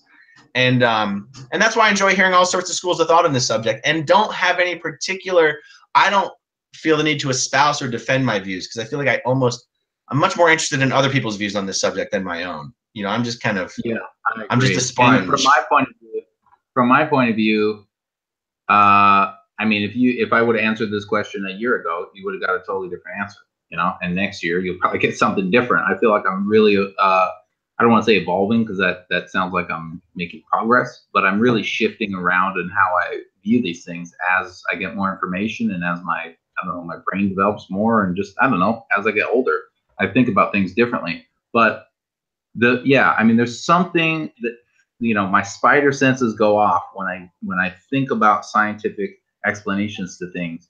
For example, the forces in the universe and gravity, and they say, well, and then there's gravity and there's such and such, and you go, yeah, but why is there gravity? Why? And then they'll say, oh, well, we think maybe it's because another dimension has this force and it's kind of close to ours or whatever. But yeah, but why does that one have gravity? Like, you know, what? Why is not everything just pushing outward? Like, you know, why specifically is it this way?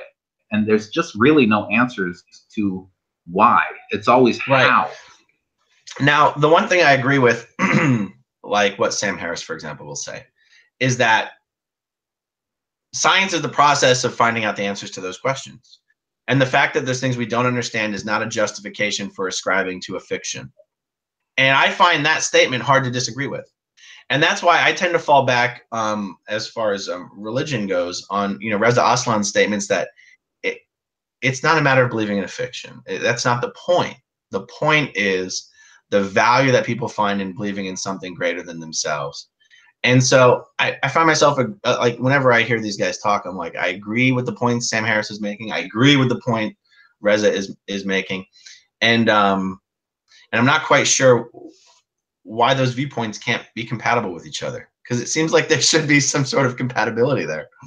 Yeah, I hear what you're saying. It's such a complex issue, and the funny thing is that we're, as a species, we're just at that level now where we can really start to examine these problems, but we're not at the level to actually really be able to wrap our heads around them yet. And so we're in, I think, kind of an exciting time to be discussing these topics, because we can't quite get it, but we're just close enough to see that there could be an answer, but we can't really get what that answer really is. And I think that's kind of an exciting time for discussion. Right. So there's one. Go ahead. Yeah, sorry. I just was going to mention, for those people, this is totally unrelated to anything we've been talking about. We're going to zoom out of the crazy deep stuff. And one of the previous episodes that we did, we were talking about, some pretty inflammatory topics like sexual misconduct allegations and due process and those types of things, and just kind of our opinion, you know, some discussion really about how we felt about various things. And there was some feedback on the comments about, some of the discussions that we're having. And I wanted to kind of say that since that happened, I mean, it's been months since that happened. Paul Haggis got some accusations there, which seem to be, I don't know the guy. I don't know anything about the cases really, but from what I'm getting, from what I'm reading and understanding, they seem to be not well founded. They seem to be, for example, accusations that he had done violent things while he was literally in a back brace, unable to move. These types of kind of, that seems not very plausible. And so I think that just a small point that I want to make is that this is exactly the type of situation that kind of supports what my view was that I was articulating in the other video, which is that it's not really, to me, a matter of believing people. If you're just the general public, it should still be very much on our minds that, hey, we need to let the facts come out and find out what's really going on. Because yes, by and large, most of the people making accusations, whether it's a female victim or a male or, you know, whatever, by far, most of those people are telling the truth. I believe that. But to me, in this case, it seems like they're probably not telling the truth. And so I don't know. So I want to find out the truth, and the truth comes with facts and, you know, courts and evidence and that kind of stuff. And so I just wanted to kind of put that out there as a little bit of a piece of supporting evidence in what I'm, you know, the way that I'm looking at these things, which is that even if it's accusations against someone that you hate, or someone that you think is kind of a slimy person or whatever, some public figure that, you know, you disagree with, I think that we all just need to say, okay, well, hey, maybe that person shouldn't be in the limelight. Maybe that person shouldn't be on television, shouldn't be in the public sphere. Certainly not for now. Let's see what happens with these, and let's take them seriously and let's address them. But if they're not true, then that needs to be the end of it. For that, you know, that's it's over with. It wasn't true. And I think if we all get on board with that type of thinking, we're going to have a lot better justice for the real victims. You know, which are, like I said, the vast majority of the people reporting things, and we don't want people to climb on the backs of the real victims and falsely accuse people and have you know, people take enormous hits from bogus, fake instances. So anyway, I just wanted to bring that up. Right. Did we already, when we discussed this previously? Oh, I'm hearing myself. Let me mute it. Go ahead. When we discussed this previously, was it just about Danny Masterson, or had the Paul Haggis accusations already occurred? No, it was just Danny Masterson. And right. I think we're just kind of talking about somehow we're going to due process and whatever. Yeah. So I remember once the Paul Haggis stuff came out, and then Mike and Leah came out, and Paul's ex-wife came out and wrote a defense of him. Of course, there were some people crying hypocrisy. You guys were all ready and willing to crucify Danny Masterson without letting all of those facts come out, and yet you want to defend Paul Haggis because Paul's your friend. And I'll say that it's different than that. First of all, I don't know Paul Haggis. I've met him, but I don't know him well. And I can't sit here and say, I know he didn't do it. I can say I don't believe he did it.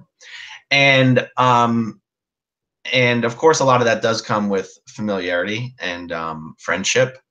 But with Danny, it's not that people, and maybe some people did just want to crucify him because he's a Scientologist. But for me and the people in my orbit, there isn't, it wasn't wanting to believe he's guilty because he's a Scientologist. It's wanting to believe he's guilty because we know the people involved. And my wife was there. My wife was not physically present, but present during the time this was happening. The people who are now coming forward and making these accusations against Danny Masterson were Scientologists back then when they were making these accusations. And Scientologists don't make accusations to the police. They make accusations to the people in the C organization and the staff members of Scientology that you're supposed to make those accusations to. And my wife was one of the people who was who people would go to with these kind of things. And so my wife knows these accusations are real. My wife knows that Danny Masterson was made to apologize. And therefore my wife knows Danny did do these things. And so it's not hypocrisy. It's making your conclusions based on the information you have. A court of law is not reality. Someone can do something and still not be able to be proven guilty in a court of law. And so being found innocent also doesn't mean a person didn't do it. Like, court is its own reality. Real life is its own thing. People familiar with the situation can know Danny did it, and it's okay for them to say he did this without waiting for it to be found true in a court of law. So that's my thoughts on that. Well, I agree with that completely. And just to touch on that a little bit, it sounds to me like what you're saying is, because some of that I think could come off in many different ways. I think that what you're saying, it sounds like, is that because you actually have some firsthand knowledge of the environment, the people involved, the organization, the belief system, the practices of those people, it does seem more likely to you that this is actually true. Whereas with Paul Haggis's situation, you have the inverse. Because you know what you do know, it seems less likely to be true.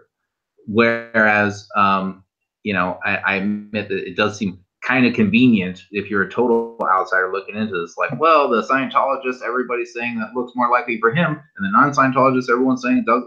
But I'm just being honest. That's all I can do. To me, it seems a lot less likely that Paul Haggis did it than Masterson, based on what I can see. And just like you said, in reality, I don't know either of these people. I've never met either of them. I have no clue, but I'm just going off of what I see. And courts do have their own reality. It is a little bit of a slippery slope to say, to get into the mindset of, well, you can be guilty and not proven guilty, and so on. That's absolutely correct. That is reality. But if we are outside completely of these situations, which you and I are not, well, you are not. I'm pretty much outside of these. But if I'm just some random person, I should just default to the facts as the court has deemed them, right? Like, if, for example, if you say, hey, did so and so person I've never heard of, did he actually murder his brother? And I look up the court case, and yes, I see compelling evidence, and yes, everything looks in order, then I would say yes, he probably did. I don't have a reason to think he didn't. Now, if I was his neighbor and I was there, et cetera, I may be, or maybe in some more widely opened, let's say, court cases, like, for example, O.J. Simpson, right? I can say I'm pretty sure he did it, even though he wasn't proven guilty. But that's because the facts were laid out very publicly again and again and again. These two people, I don't think they've been to court. So this is all speculation. But so I did want to bring that up. And then the other thing is, just because I know this is just a very touchy subject for people in this climate, as maybe it should be. But when I went to the Aftermath Foundation gathering in Florida, it was interesting to me to meet some of the fans of the show and people who were, had seen the episode that I was in and everything. And some of them would say to me, I believe you. I believe you. And online, I get that a lot too. People say, I believed your story. I believe you. And like, it always seemed weird to me. Like, what do you mean you believe me? Like, why wouldn't you believe me? It's kind of like if somebody's walking up to you and they say, oh, I got a taxi coming soon. And I'm like, I believe you. What do you mean believe me? You're like, what are you talking about? It just seems so weird to me that, like, oh, some people in the world are trying to make this seem like it's not true. You know what I'm saying? Like, it's so foreign to me. And so I get a little bit, and I'm not trying to make them equivalent, but I get a little bit the idea that, like, hey, sometimes people might not believe something that's just, it happened, it's real, and people won't believe it. And I definitely sympathize with that. And that's something we also need to be very sensitive about, is kind of the inverse of this, where and people don't like to mention this because it almost goes against their own arguments, but it's like, sometimes a bunch of people claim someone did something and then they were found not guilty, but that person actually did all that shit, And that's something maybe to keep things balanced we should have mentioned before, or if we didn't, was that, yeah, you do have the problem where you got some psycho, person accusing their fame, some rock star that, whatever, and ruins their career and it never even happened. That is a concern. Another concern is actually the inverse of that. Like they say, oh, for example, O.J. Simpson wandering around when I'm pretty sure he killed, he's a killer. I'm pretty sure. But let's say, for the sake of argument, let's say he actually definitely did that. He was there. He's the guy that did it. That really sucks for the victims. It does. It sucks for the victims' families. It sucks for justice. And that's another thing that we need to be concerned about is, the courts not being able to seal the deal correctly on those real cases. Right. And if the district attorney ends up not bringing charges against Danny, all it means is the DA felt he couldn't prove the case. And I got to be honest, I would be shocked if the DA thought he could prove this case. The church is the one that has all of the physical evidence, and they do not have to turn it over. It will not ever turn it over. So I don't know how the DA ever makes this case on a he said, she said basis. I just don't see how it's even possible. So I think there was a lot of hubbub about if I have this correct, the headline. Some people mistook the headline to mean the DA was bringing charges, and that's not. You're talking about Masterson or Haggis right now? I'm talking about Masterson right now. Masterson? Why? What, did I say something that made it sound like it was talking about Paul? No, no. I'm sorry. Which case are you talking about? Danny Masterson's case. Okay, I'm making this point because I'm the one saying we know that Danny did do these things that the accusers are saying he did. And yet I would still be shocked if the DA actually brought charges, because I don't see how the DA can prove the case without physical evidence.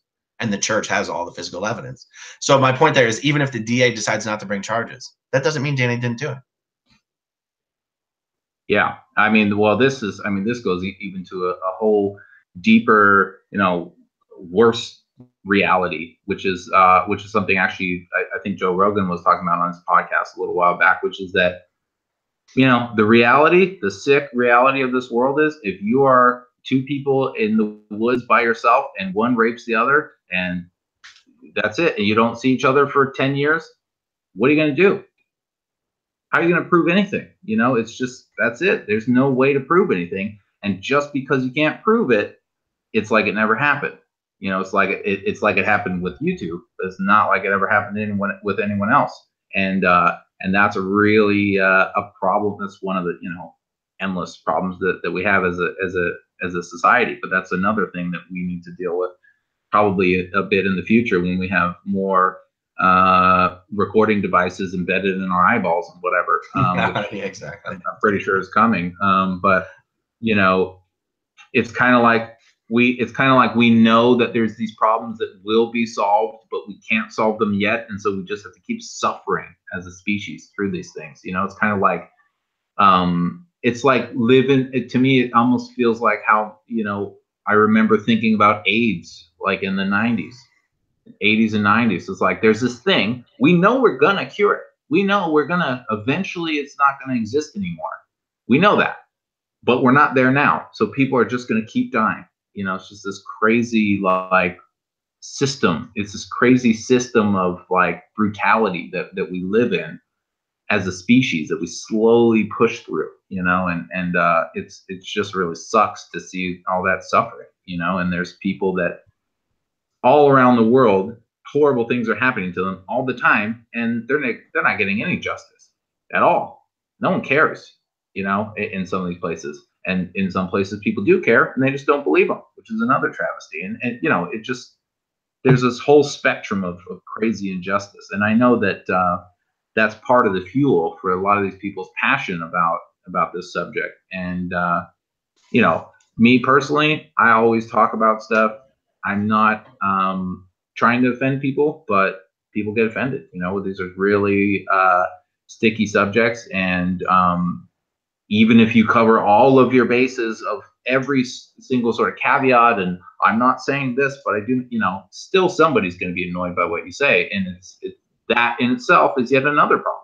You know, we need to be able to talk about this and express ideas. And I think a lot of the people that have been commenting on our videos are actually really understanding about that. I mean, there's people that were upset, but after I started talking with them and you started talking to them and stuff, I mean, they kind of, I think a lot of them saw like, look, we're not, you know, we're not experts. We don't know what the fuck we're talking about. We're just chatting, and we don't know. We want input from you. We don't know the answers. We're trying to explore this area and see what there is there. Anyway, so that's the list that I had of stuff that I wanted to talk about right off the bat. The last thing I think that I can remember now was Scientology TV.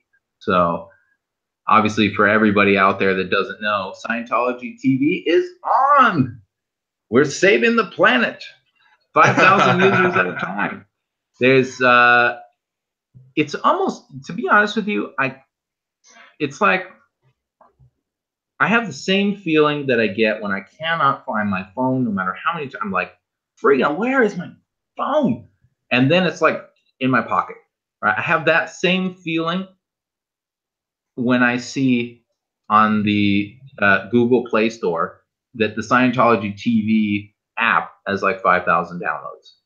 Because I believed in the 1990s that basically at any moment, Scientology was going to be done. Like, okay, we finally got the whole planet cleared. I mean, the charts are going up and up and up, and the golden age of tech is starting, and like boom, boom, boom, dissemination. You know, we're taking over the world. There's millions and millions and millions of Scientologists, and then I see like, you know, but what are those things called? The jeweler games that you play on your Android, like that has way more downloads than Scientology TV.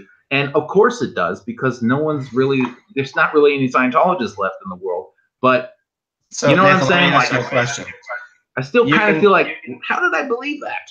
You can see the downloads for the app in the Android, for Android. Yeah. Let me So find my, I'm not sure how to see that for the iPhone. I don't know. I just have an Android, but it was So 5,000 when I last checked it.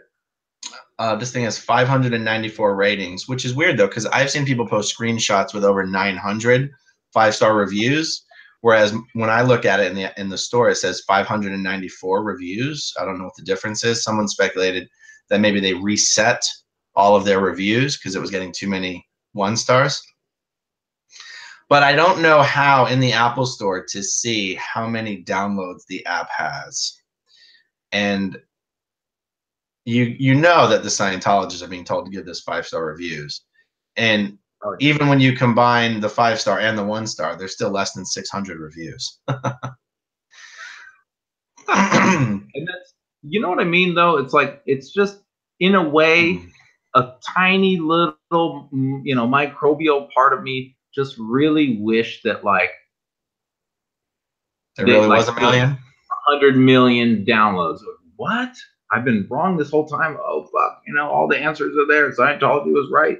I'm crazy. Now I gotta, you know, whatever. But no, it's like when I see that let me see what it is now. It's it just really hammers it down. I just realized, yeah, like there just aren't any. Oh, now it's at 10,000. 10,000 right now. They probably got their bots up. And then, yeah, but course, even then, it's like 10,000. There is no question.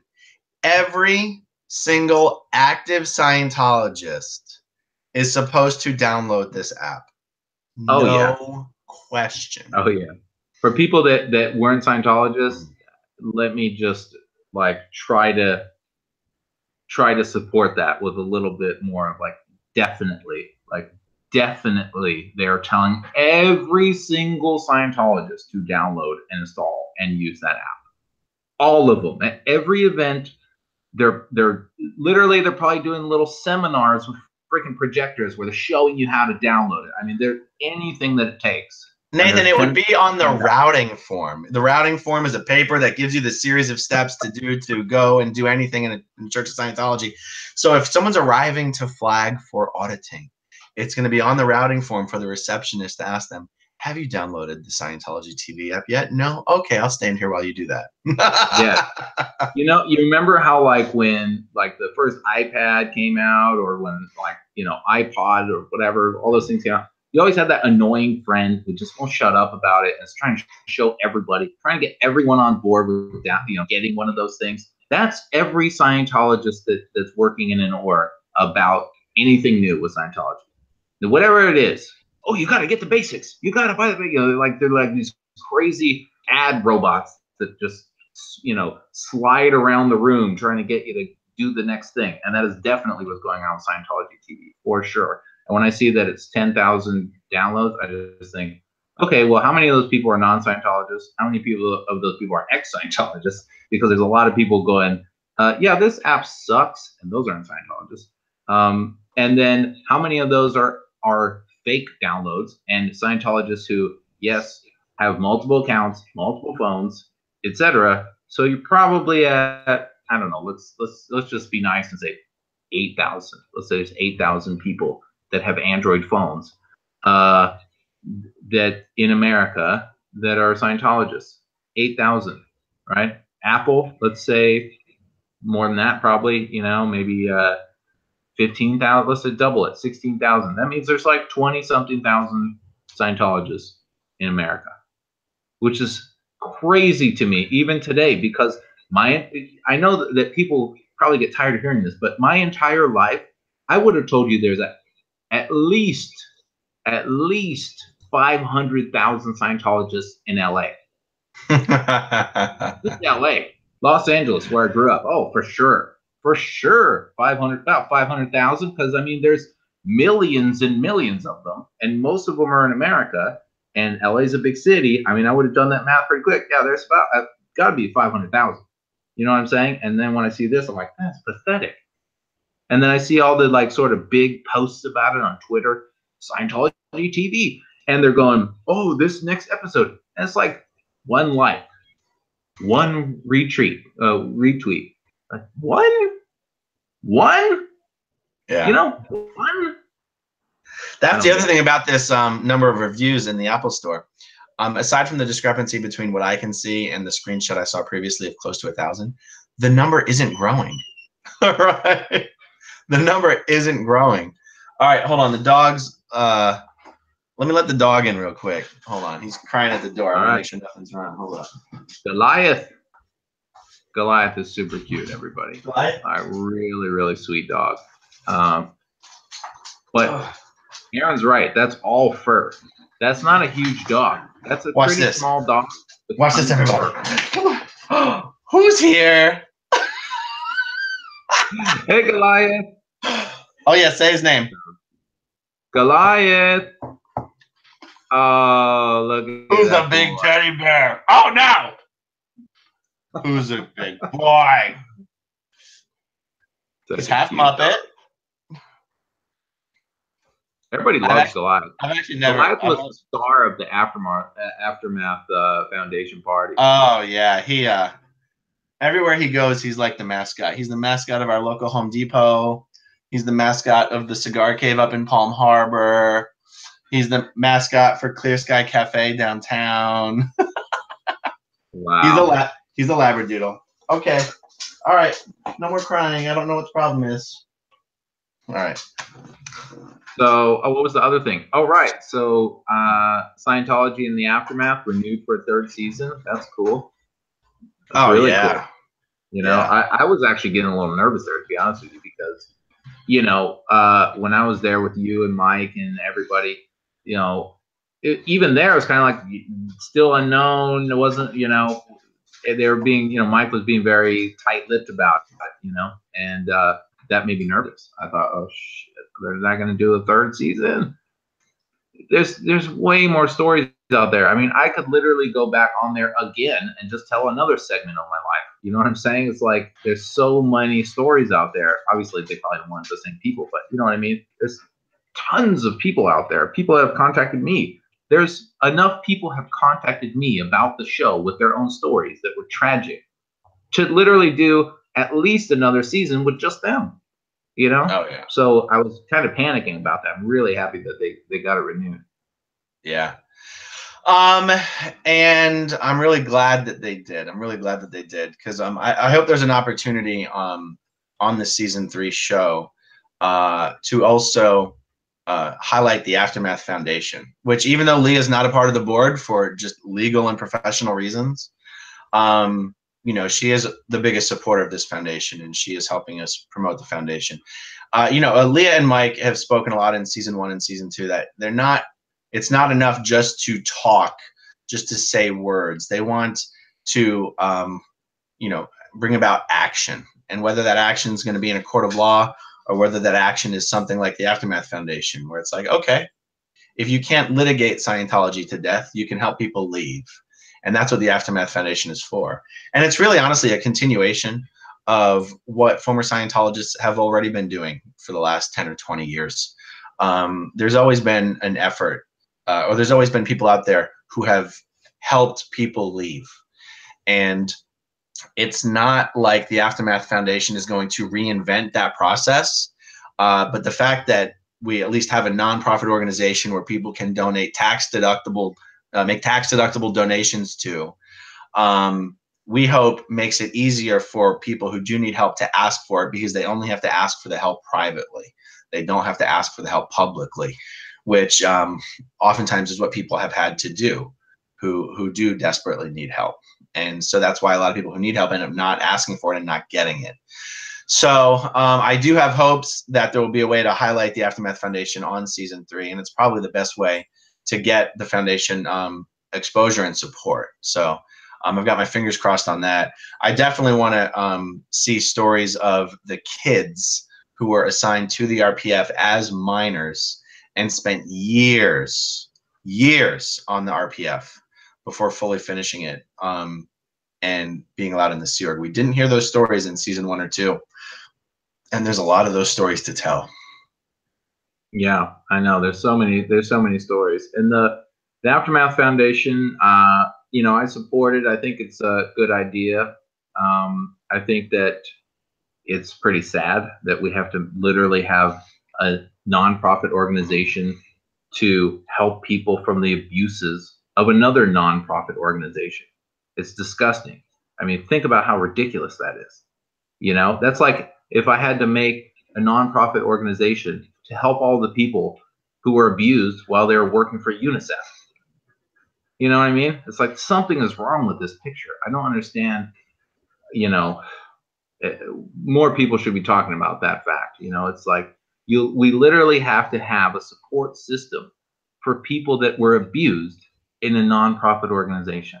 That's just mind-boggling to me. But yeah. I think it's a really good idea. And I think another thing is that when people come out and say, look, I am an ex-Scientologist, or I'm a Scientologist, but I'm trying to get out, or whatever it is, Scientology will use that against them.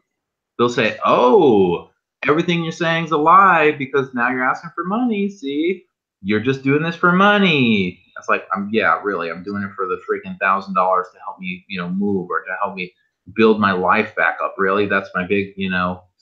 So this allows people to kind of say, look, I need help. You know, these are people that know me. This is a real thing. But I don't want to do a public ask. So you're absolutely right. That's another, you know, really good use of it. I think that, I mean, I don't know how A&E feels about it. They probably can't say anything, but hopefully that they'll be cool with that and say, look, here's the support group for people that need to leave. Because as a viewer of the show, before I was on the show, you know, I have a lot of criticisms of the show, like that. Like, well, here's Mike and Leah talking about, hey, let's do something for these people, not just talk about it. And then you're going, okay, what are we doing about it? And then there's nothing there, you know? And so now there's something there, you know? And I know, you know, Mike and Leah are involved as much as they can be with it. There's obviously complications as far as, you know, you can't just slap your name on everything, professional, you know, legal reasons, whatever. But they are definitely huge supporters. And this is the type of thing that they're talking about. So as just purely as a fan of the show, I'm like, yes, great. That's, you know, that's a great step forward. And, you know, other criticisms of the show.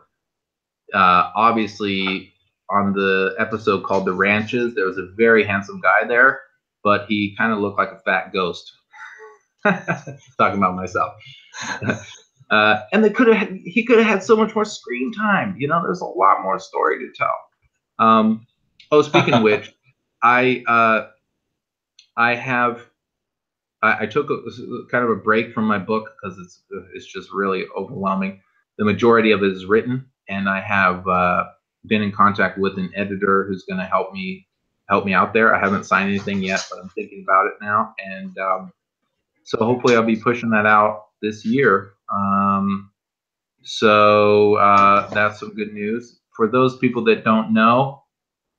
Wow, I mean his head is literally like bigger than yours. He's a teddy bear. Hi, Goliath. Crazy. He's just looking around like, look at this tiny room. I could jump up and hit the ceiling in here. I'm going to let him stay on screen because he keeps doing that thing where he sticks his head under your arm to make you pet him. All right. So 2 quick comments. Mike is definitely heavily involved in the foundation. He's one of the board members. So he's, you know, he's just as involved as any of the other board members. And someone asked if the RPF still exists. Yeah, it does. The RPF, the story about the RPF being disbanded was disproven about 2 minutes after that bullshit story was published. If anyone had consulted, anyway, doesn't matter. So yes, the RPF still exists, and yeah. Oh, well, you were mentioning that on the show. People ask, you know, we want, you know, or there was a message, we want to do things to help these people, but there wasn't necessarily a way. And that's actually the reason the foundation was created, was because of how many people would ask, what can we do to help? What can we do to help? And Mike, I would look on Twitter to see what kind of things were Mike and Leah saying in response to that question, because I was never quite sure what to say. I usually kept saying, what is the matter? I usually kept saying, just help spread the word about the show. Public education is the goal. Public education is what keeps people from getting into Scientology. You know, educating the public about Scientology is what will keep people from getting into Scientology. But there needed to be a vehicle that allowed people to provide help even after the show is off the air. You know, season 3 will, I think there's a chance season 3 will be the last season. And you know, when the TV show no longer exists, this issue is going to slowly fade from people's consciousness. But we wanted a way for people who want to help now to donate to the foundation, so that the foundation can carry on in perpetuity to help people who want to leave Scientology or have just left and need help getting on their feet in the real world. So that's why it was created. I'll put some links to the foundation in the description below. The website is theaftermathfoundation.org. And if anyone wants to submit their name as a volunteer or make a donation, you can do it through the website. Yeah, and just exactly. And one more comment about that. Just myself, I donate to a few different animal-related causes. I really have a soft spot for animals, and I donate to animal causes. And for me, because I don't remember anything. I mean, I don't barely remember who I am half the time. And so what I do is I set up recurring payments. I just do, look, monthly donation. Of course, all you know, nonprofit organizations have that kind of option available. And so I'll donate to like an animal protection, you know, type of place, and I'll just say, here, monthly, and I just forget about it. And then literally I won't even remember until one day I look on my, you know, credit card statement or my bank statement, I see it, the charge, and I go, what's that? Oh, right. And you know what?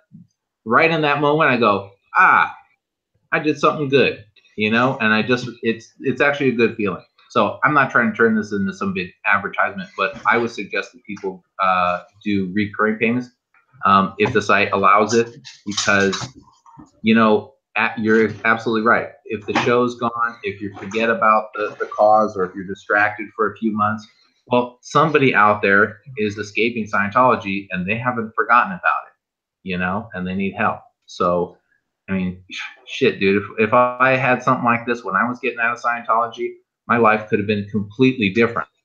You know, 7 years of hell could have been a few months of hell with some emotional damage and some support from people that had a foundation for me, you know. So I just want people to be aware of that as well, that, you know, the people are real. I'm a real person. This really happened to me. It's not some, you know, I know I'm just somebody on the internet to a lot of people, but I'm a real person and this happened, and it would have been great for me to have been able to get some help back then. And I do everything I can to try to support people that contact me privately. I do video conversations with some people. I give them encouraging words. I help them in any way that I can, really, to do what they feel is right, to move forward, not to convince them to do one way or the other, but to just offer my opinion based on, okay, your situation, here's how I'm seeing it, etc., and maybe share some insights. I think that the book that I'm writing, I think that it's going to be helpful to those people who read it that are in that kind of gray area where you're not quite in Scientology anymore, but you're not really out. You can kind of read about my experiences, and you can kind of go, okay, so that was that guy's life path, and this is how he was thinking about things, and this is, how he saw life and the events that happened to him, and how he viewed his responsibility in things, and so on. And so I guess my overall message is that we have the Aftermath Foundation now. My book will be coming out hopefully this year. We have other people that are getting their message out. I encourage people to make video channels, to write books, tell stories, go on the Aftermath, do whatever it is that you need to do to get your messages out there and build this whole system for people to fall on when they're, falling out of that organization, so you can land on something. Because I never had it, and I was one of the lucky ones, as were you. There's a lot of people that don't make it. There's a lot of people that, that don't make it. So yeah. True. Anyway, I think we've got a kind of long stretch there. How long I don't know. It's been a couple hours, maybe a couple hours, a little more, maybe. Wow. Time always flies when we're chatting. Yeah, exactly. Anyway, all right, cool. Well, let's leave it at that. Oh, you a little more bald this time? I'm a little more bald this time. Hope nobody noticed that. Anyway, all right, everybody. Leave your comments below. If I say anything stupid, make sure you put it in bold below and tell me about how dumb I am. The next time that you guys read a tweet by me, remember what a nice person I am. Don't get so offended about everything. There was one lady at the party who was like, I'm the one who's giving you trouble about hating old people. I don't hate old people. What are you talking about? She's like, basing on some tweet on me. I just tweet stuff that randomly pops in my head. I'm not concerned about, all that stuff. So if I say anything offensive, I'm not sorry. But, once you talk to me, you find out I'm not such a jerk, I hope. All right. Well, they had to stick through 2.5 hours of interview just to hear that. So. Yeah, exactly. That was the point of all this. That was the whole point. Thank you. Here's your $5. See you guys later. Talk to you later.